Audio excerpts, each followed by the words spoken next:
Hey guys, and welcome back to my channel, Rewind That. It's your girl, Miss K. If this is your first time coming across my channel, welcome. Please be sure to subscribe if you like the vibe and hit that notification bell so you know when I upload more videos like this one. Okay, guys, so today I'm going to be reviewing Killers of the Flower Moon. And that is the new Martin Scorsese film, which is like over 3 hours long. Oh my goodness, that movie was long. And I just came back from watching it. So these are my fresh thoughts. I haven't even been home for an hour yet. Uh and the movie started at 5. Well, it said 5 o'clock, but now it seems like the trailers are longer than ever.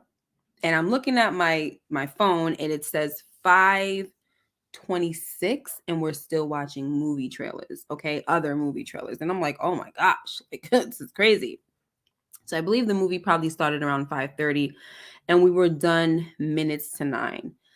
Um and so when you look up the movie, you see descriptions like epic, unsettling, intense. Okay? And so for me, I will say epic, check. Unsettling, check. Intense, check, check. Okay. I feel like if I were to reorder those three descriptions, it would be intense, unsettling, epic.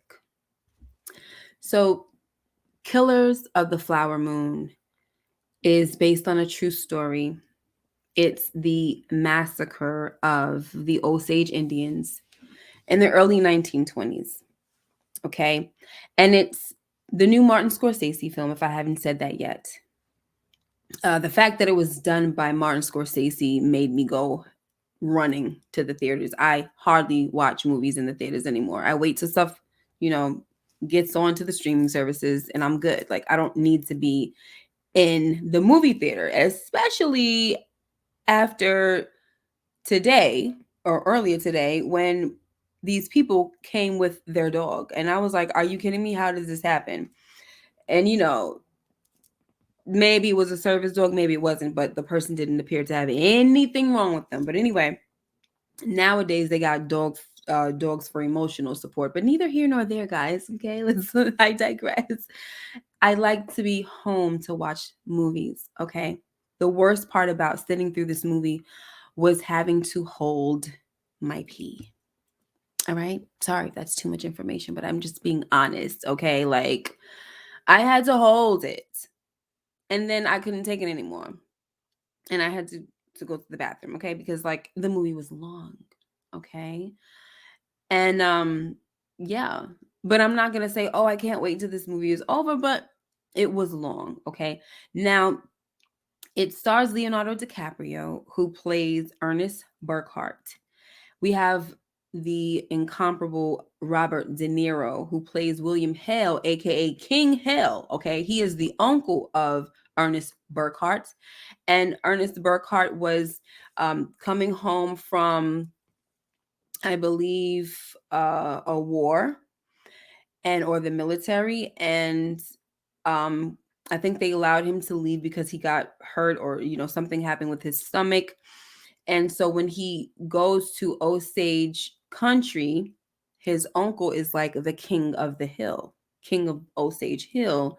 And he kept referring to his uncle as sir, sir, sir. This is Leonardo DiCaprio's character, Ernest. He kept referring to his uncle Robert De Niro's character, William Hale, as sir. And uh, Robert De Niro's character says, you don't have to keep calling me sir. You can call me uncle or king. Call me king.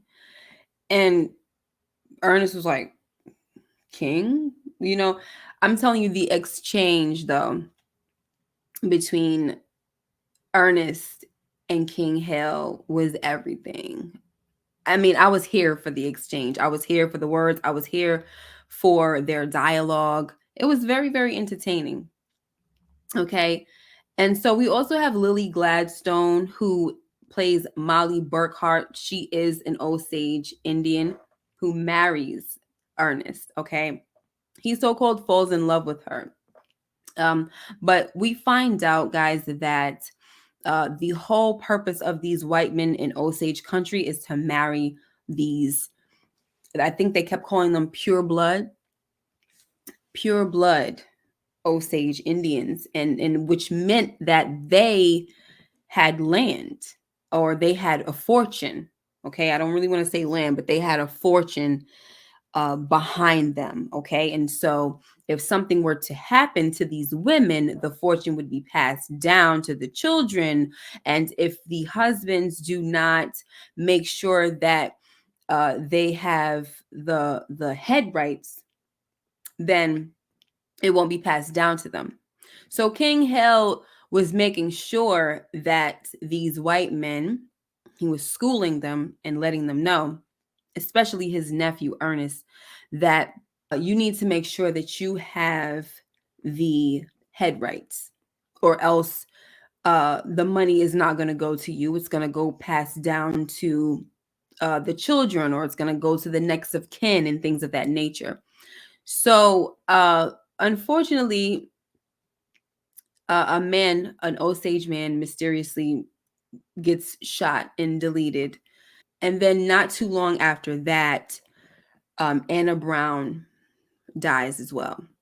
And she is murdered. And she's found uh, in this area where I think I'm not sure if it was by any kind of water or something like that, but her body was decomposed and she was deleted execution style.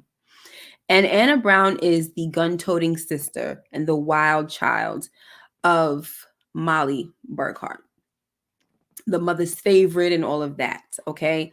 And so the point of all of this is that we see King Hale just putting together all of these circumstances that will eventually erase these people, okay? And he's setting it up to where these women are going to die so that the fortune goes to these men.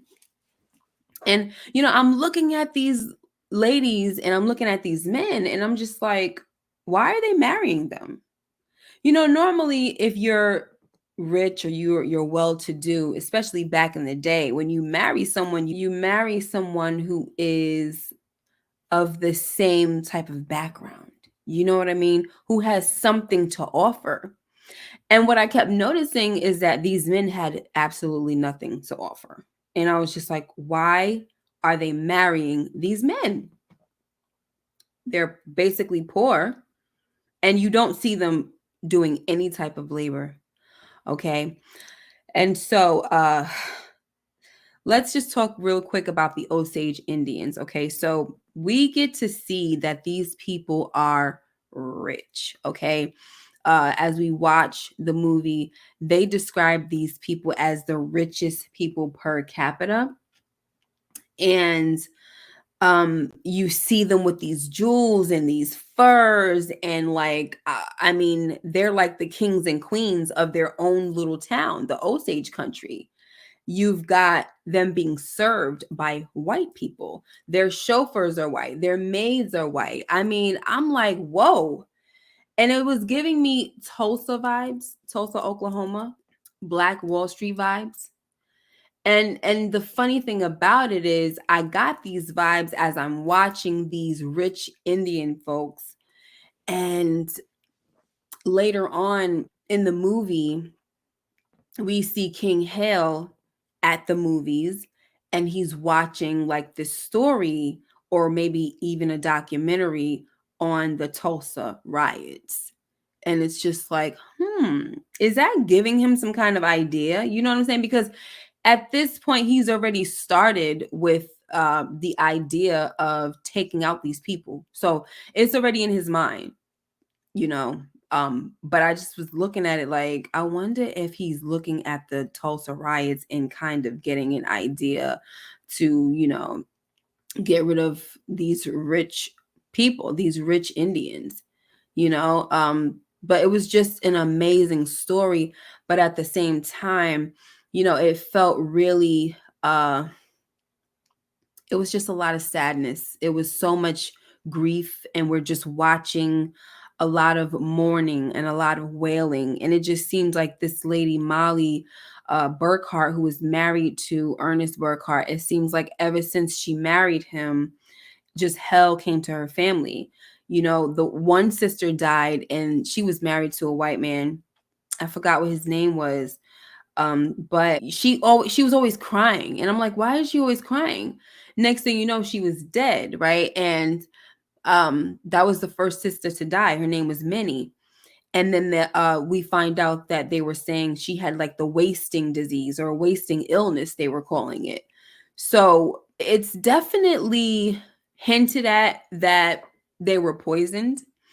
And it might not have been hinted at. It might have been kind of confirmed that they were poisoned, because by the end of the movie, when they were starting to bring in the FBI for the investigation, I'm also hearing that this situation was kind of like the birth of the FBI, because before it was called the Bureau of Investigation, and then eventually became the FBI. Okay, so now Molly, she makes a trip down to Washington, and she pleads for someone to please come and investigate what's going on, because these people are mysteriously dying. Okay, they're getting killed. They're trying to make it look like suicide. Some of them look like straight murder. And so at this point, you know, she wants to investigate the killing of her sister, but no one is really helping. She hired a private investigator who wind up getting deleted, thanks to King Hale. And it's just really, really interesting. And I definitely would urge anyone to watch this movie. Would I urge you to go see it in the theaters? That's up to you. If you want to sit there and you know, for 3.5 hours, that's up to you. You know, it wasn't an uncomfortable or unpleasant experience for me, because like I said, it was very entertaining, but at the same time it was very sad. And I'm also thinking about my own situation where I'm kind of, you know, my emotions are on high at some point, right? Like throughout certain days, I'm a little more emotional than others. And it's just like, was this the right time for me to watch this movie or go out and see this movie? But I'm very, very happy that I did, because I mean, I'm telling you, the way they hide the messed up things that they have done, what they've done with the Tulsa riots, what they've done with the Osage Indians, and just trying to wipe them out. It's crazy to me. It's crazy to me. And how they try to protect each other. We have Brendan Fraser, who's also in this movie, and he plays the attorney of King Hale, and he was dead set on making sure that Ernest did not testify against his uncle. And it was just like, wow, look how they stick together. And knowing that, you know, they've done such wrong things, such heinous acts, and it didn't matter. It doesn't matter. You know, one thing that they did say, it was another Indian man who was also a part of the FBI, but they kind of infiltrated him. We didn't know that he was a part of the FBI until after, like, there was this meeting late at night in like an open field, and we saw all of the men that came down there to Oklahoma, to that part of the Oklahoma Osage country. It was different men, probably about maybe 7 or 8 men, and one of the men was an Indian. He was a Native American, and he just fit right in, and he tried to make it seem like he had kin in that area. He was trying to get to know everybody, but he was having conversations with people, and he was getting a lot of information. And so the thing about this is that there were a lot of hits put out. Okay, there was a bombing. Molly's sister, her sisters, they just all started dying. Okay, the first sister, I believe, was killed slowly by poisoning, Minnie. The second sister she was just done execution style. That's Annie. She was wild. And then we had Rita, who was also, okay, Rita was also the sister of Minnie. and she wind up marrying Minnie's husband. Okay. And so that already raised a red flag. Like, okay, this man done went from one sister to another. You know what I'm saying? And it's just weird as well, because it's like, why are these women allowing these men to come here and they're marrying them? And they have literally nothing to offer them. So it was just kind of stupid on their part, in my opinion. Like, why are you allowing this? But it was just like they let so much hell and pain into their lives. I mean, the mourning was just crazy. And then finally, the mother died. Okay.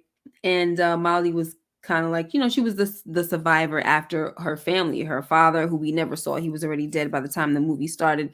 And then you had her mom, whose name was Lizzie, and then her three sisters, I believe. And they had about 3 kids. Now, here's the thing about this situation with Molly and Ernest. Now, Molly had diabetes, and William Hale was a part of, he had his hands in everything. He knew that Molly had diabetes, so he had her going to his doctors. He had everybody in his pocket. Like, he had these 2 doctors who were giving her, they said it was cow insulin. Okay. And whatever insulin or whatever they was giving her, whatever shots that they were giving her, they were telling her husband Ernest to give her this every single day, and then add this in there as well. Make sure she gets it every day, trying to make it seem like it was going to help her, but it wasn't helping. But at some point, it did seem like Ernest knew that these shots were supposed to kind of like ease his wife's pain and like ease her on out of there. And he always would say, like, I love the money. I love the money. You know what I mean? And so it was just like, at some point, you're evil as well. Like, I love Robert De Niro. He is like he's a part of my top 3 OGs when it comes to like my favorite top 3 actors. He's definitely a part of it. You've got Denzel Washington, Robert De Niro, and Al Pacino, and he just does such a great job in this movie. But I will tell you guys, he is the epitome of the white devil, or a white devil. Okay. He even has a man that, I think his name was Henry. Was it Henry Rowan? But I know his name was Henry. He's another Indian man. And he suffered from depression. Like, he called it melancholy and things like that, but he was very prone to offing himself, and he had depression, and he just wanted to take himself out. But because William Hale had insurance on him, he wouldn't get any money if Henry were to unalive himself. And so he was doing everything he could to make sure that he stayed alive. And he shared this with Ernest, and he let him know, like, if he stays alive just a few more months, then I'll be able to cash in. Okay, that's $25,000 right there. Back in that time, that was a lot of money. And so I'm just like, oh my gosh, this man is just really, really horrible. Okay, guys. So Rotten Tomatoes gives this movie 92% on the tomato meter. And I'm telling you, that's outstanding. It was really, really, really a good movie. The only disappointment for me was that you didn't see the Indians fight back. You know what I mean? But there was this scene that was just, I'm telling you, riveting. It was just so, so good and captivating. It was my favorite scene in the movie. And it's after the death of Anna Brown and, was his name Whitehead or White? I don't know. Whatever the guy's name was, he was another Osage, and he died. He was deleted as well. So they called this meeting with the elders and, the townspeople and all of them in there. But unfortunately, there's white people in the meeting as well, because they're married to these white men. And you got William Hale in the meeting as well. So he can hear everything that they're saying. And they're talking about hiring private investigators and things like that. And William Hale is like, well, I would like to donate $1,000 to that private investigator, and if anybody knows anything, to bring any extra information to me. So that's just him trying to keep control of everything and all the new information, and making sure that he has everything under wraps and that he is not found out, right? But the main thing that I loved about this scene is that when the elders were speaking, they were like, this land that we're on, because the land that they're on is rich in oil, okay, which is why they're the richest people, okay? And they considered that oil black gold, okay? And so they're like, the money brought us all of these problems. And this is not how we were raised. We didn't pray for wealth or anything like that. We've only prayed for life. We just want to be here on the earth. You know what I'm saying? And teach our children that and all of that.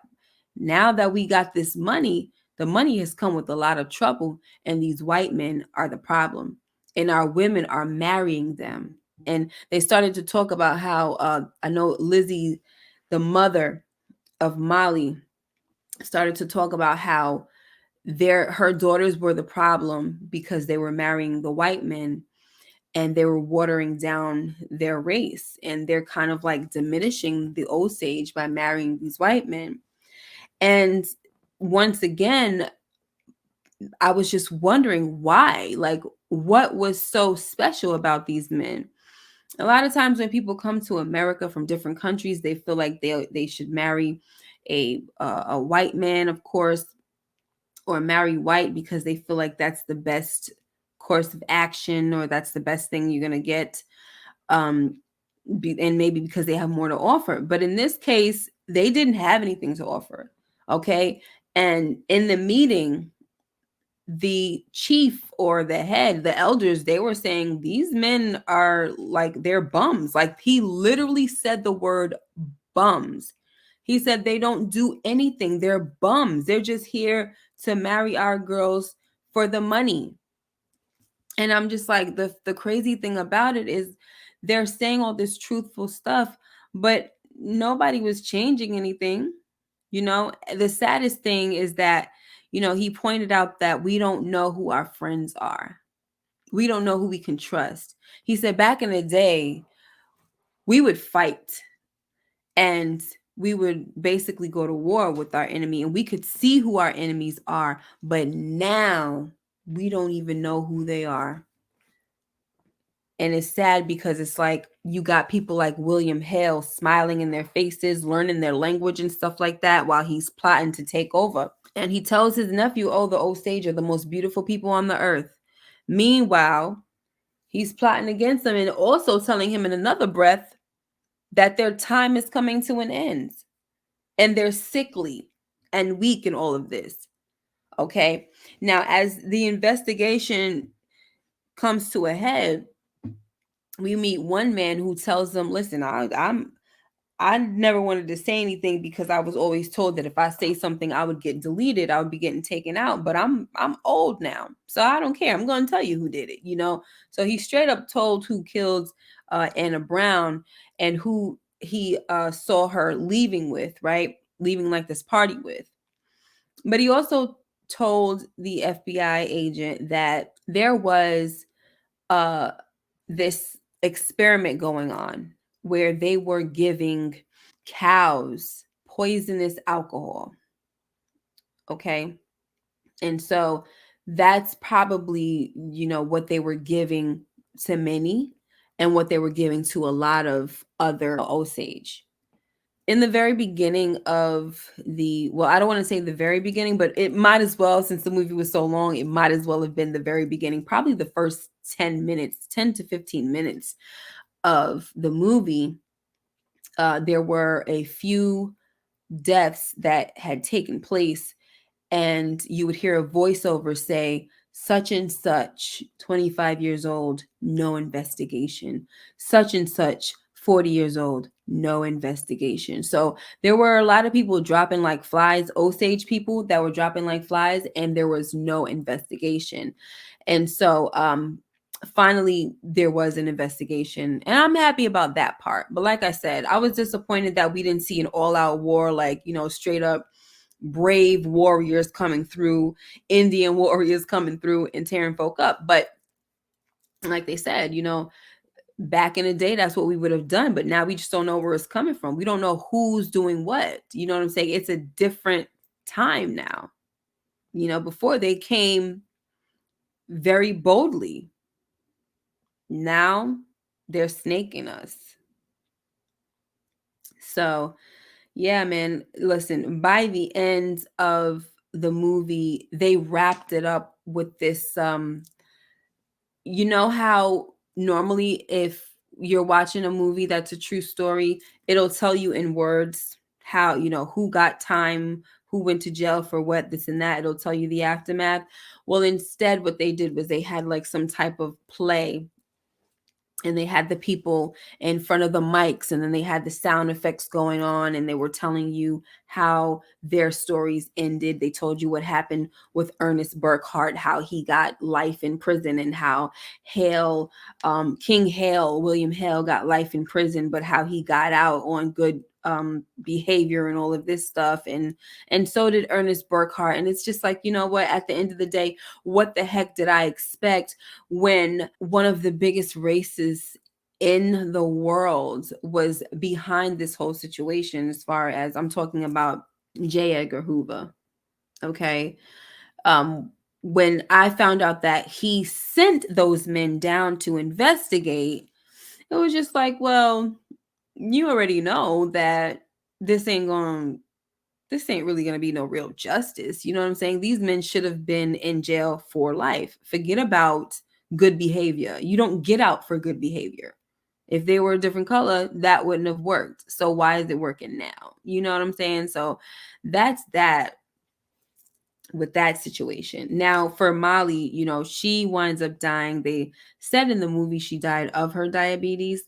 When I read something in, I think by the New York Times, kind of like this little article, it was saying that she died of unsuspicious circumstances, which is very good. And she did remarry. Don't know if she remarried a white man or learned her lesson or not. But and not to say, of course, all white men are going to be bad. I'm just saying, in this instance, with this situation, you would think she would steer clear of them, right? And just kind of go back to her own people, and that's that, because this situation should have traumatized her deeply, because she was losing people left and right. There was so much wailing and crying in this movie. I was like, oh my gosh, I can't take it anymore. And another sad scene was when like their baby died, and oh my gosh, when Leonardo DiCaprio's character Ernest Burkhart was just, he found out while he was in his jail cell, his wailing and crying, I was like, oh my gosh, like, please hurry up and move this scene along, because this is sad. Okay. So guys, the biggest thing that I wanted to say about the end with Molly dying is that there was no mention of the murders. Okay. There was no mention of what happened. So just like Tulsa, they wanted to erase this thing from history. They didn't want people to know about it. They didn't want people to hear about it. They didn't want the word spreading.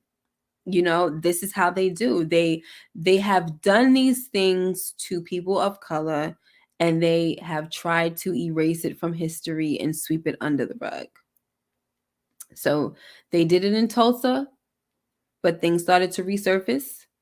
And this is my first time hearing about the Osage Indians. They did it to them. And here we go with the story resurfacing. Very, very good movie, guys. Very, very good movie. Jess Plemons, I hope I'm saying his name right. He played one of the investigators, like the lead investigator, I believe. His name was Tom White, I think. He did a pretty good job. I'm used to seeing him play the douchebag or the evil dude. He was pretty good in this one. So it was nice to see him as, a different character for a change. I almost forgot to mention that the infiltrated Indian, the one that was working with the FBI as well, he had made a very strong and truthful statement when he said that they would arrest a man for deleting a dog before they arrest him for deleting an Indian. And I was like, wow, very sad, but very, very true.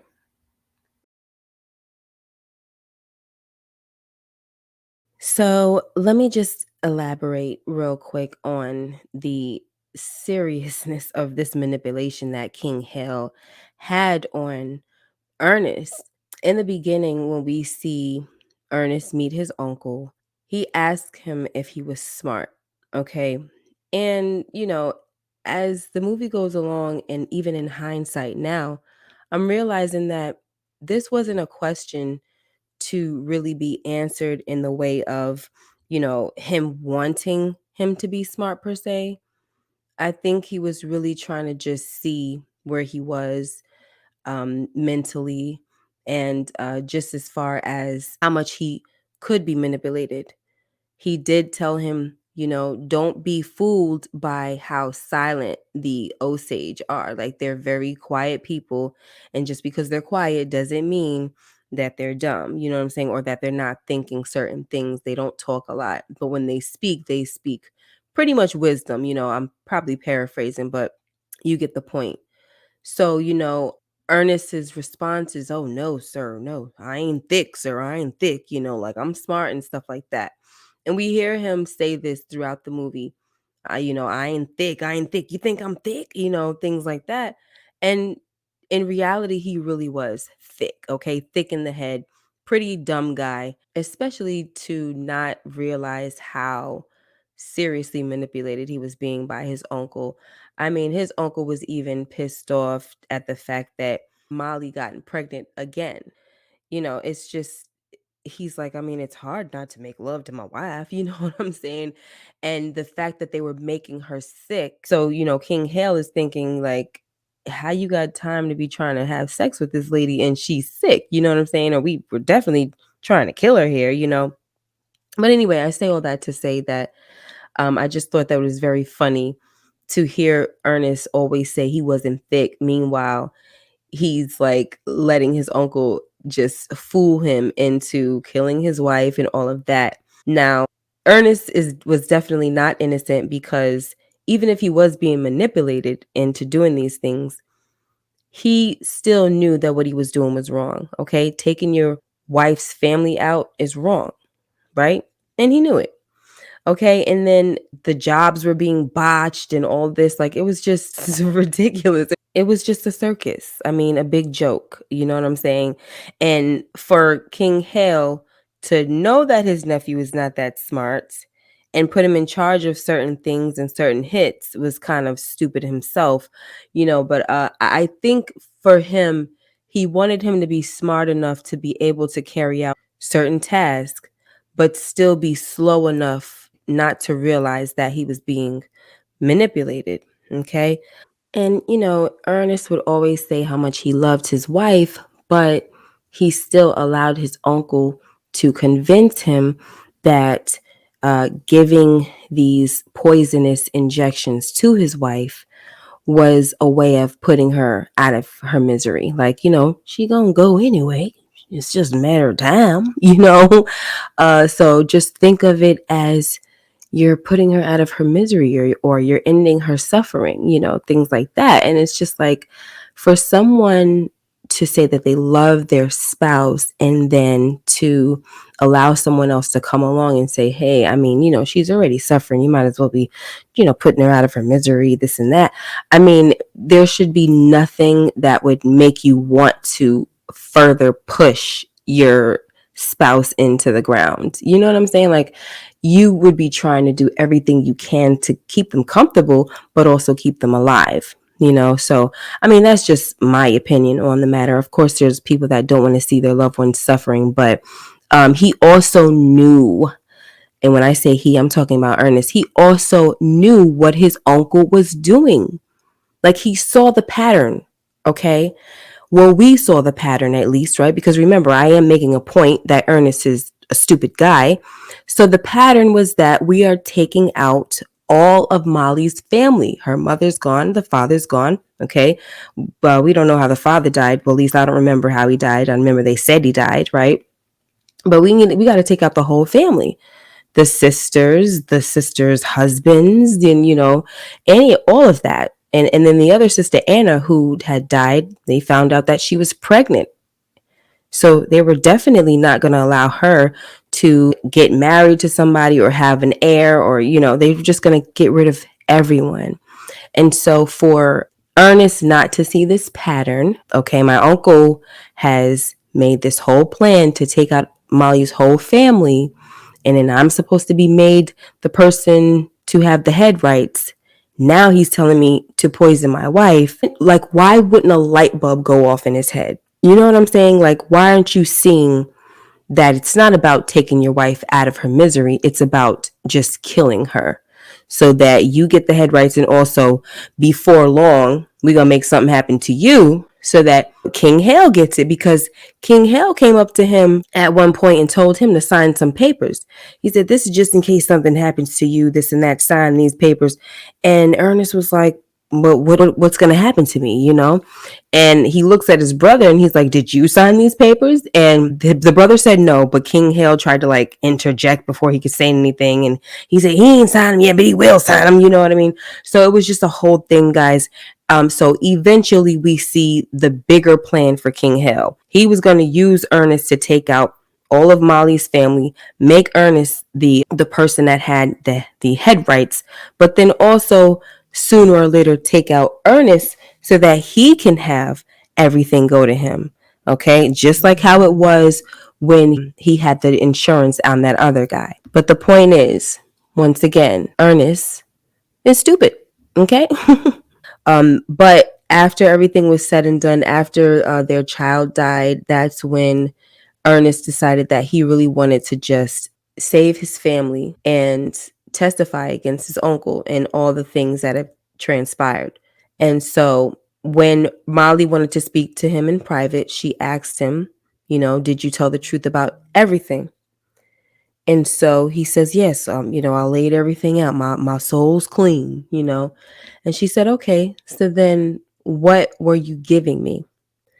Right? Because for her to go to the hospital and get all better, and they started giving her the real insulin and the things that she needed for her diabetes, I mean, she snapped back like it was nothing. Of course it took some time, but she got better very quick.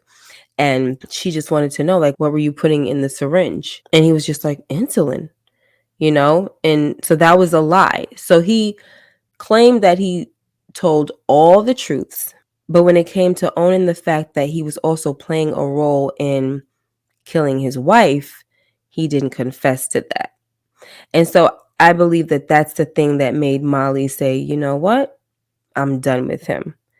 Because to be honest, I wonder if she would have stayed with him even after all of that, like knowing that he was a part of all, like that whole conspiracy to take down her sister and the husband and all of that, the whole family. Maybe not, but she still wanted to see him after sitting there in the trial and hearing all these confessions. She still was there. So I'm not sure if she would have stayed with him, but I feel like the final nail in the coffin was when he lied and said that what he was giving her in the syringe was actually insulin. And we know that it was not, right? And she knew at this point. Let me say another thing about Molly. Speaking of she knew, right? She knew that he was, like, she kept calling him a coyote. Like in her language, she kept calling him a coyote. And coyotes don't always represent something good, especially in like fairy tales and stuff like that. I know we have like the Wile E. Coyote and all of that, but neither here nor there. The point is, she knew that he was after money. The sisters knew that these men are after money, and yet they were still marrying them. So it was kind of like, I mean, the guys are showing you who they are and what they're there for and what they're about, and you guys were still marrying them. But I guess as long as nobody was getting killed off around them, it was okay, But it's like, why try to even take the chance on these people, these so called white devils, if you know that their agenda is not pure. You know, if it's not a good agenda for you and they want your money, like, why would you even take the chance on that?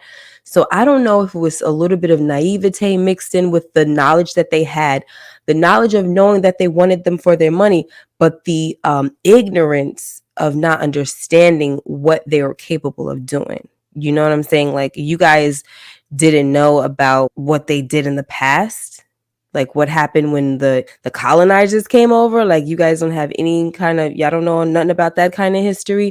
I know in the beginning of the movie they were saying that the Osage were not like a part of the original, I don't know if they said 5 Indian tribes or something like that, or Native American tribes.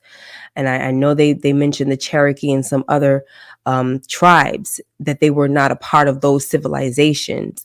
So maybe because of that, that's the reason why they're not really hip on the history part. I don't know, guys. Like, I'm not doing a deep dive right now. I'm just going by, fresh thoughts and what's going on in my mind as I'm watching this movie and as I'm thinking about everything. Okay. Of course, I would love to read further on with that when I do have time. All right. But that's just one of the things that I was wondering. It was just crazy to me how these ladies knew that these men were after the money and they still were marrying them. And then the fact that the elders saw that these ladies were marrying these men and the men were not about anything. They were just lazy and they were just partying in town and, didn't have anything to bring to the table or anything like that. And to continue to allow it. So it was very different, it didn't seem like it was much of the same type of structure that you would see in a lot of other Native American tribes or anything like that. And I mean, and it was different, obviously. I mean, these people were supposed to be the richest people in the country. So they led different lives. They didn't live in teepees and, out in the woods and things like that. They had a whole development of a town, you know what I'm saying? So it was a different lifestyle. But as you could see, a lot of what was taught to them, according to how the elders were speaking, it seemed to have been lost along the way. Okay. So yeah, but that's pretty much that what I have to say about it. Another thing that I do want to mention that I did not really like about the movie is that there were a lot of I guess the Osage, when they got together and they spoke in their native tongue, there were no subtitles. Sometimes there were subtitles and then sometimes there weren't any subtitles. And I guess the times that there were subtitles meant that they really wanted us to know what they were saying. And then the times that they didn't have the subtitles, I guess it didn't matter what they were saying. But to me, if it's on the screen and they're talking, it does matter because I'm watching and I want to hear what they're saying. So you just kind of have to like read body language and see what action follows and all of this. And it was just kind of frustrating for me. Like, why are they not showing the subtitles for this? I don't speak this language. Okay. But other than that, thoroughly enjoyed it. Killers of the Flower Moon, guys. It was a lot, but it was worth it. And I'm going to go ahead and give it an 8 out of 10. And the reason why it's not higher is because it's just a sad truth, a sad movie. And I didn't like the ending. These people may have gotten out of prison early and didn't seem to live the best lives afterwards. They didn't get the money that they sought out to get, especially Ernest. He lived with his brother in a trailer for the rest of his life. You know what I mean? They were supposed to gain a fortune by getting rid of these women in their families. And it didn't happen like that. So that's good for them. They got what they deserved. But that man, King Hale, they should have. He actually went on back to Oklahoma. I think he might have went back to Osage, and a lot of people were not happy about that. So I was expecting to hear that they took care of him. You know what I'm saying? Went vigilante style on him, but that's not what happened. He died at an old age. Mm-mm-mm. Well, guys, that is my take on Killers of the Flower Moon. If you have watched it, please let me know what you think or what you thought about this movie. Okay. And if not, I suggest that you go and watch it. Even though I have mentioned some spoilers, it's still worth it. Okay. This video is probably going to be, less than 30 minutes long. Trust me, there's a lot of things that I did not say. Okay. So go on ahead and watch it and, do yourself a favor and educate yourself. Okay. And then after you educate yourself, do not be afraid to further investigate to see if the story matches up with the movie. All right. I will see you guys next time. Make sure you like, comment, and subscribe if you haven't already. Please hit that notification bell so you know when I upload more videos like this one. Until next time, take care and be blessed. Bye-bye.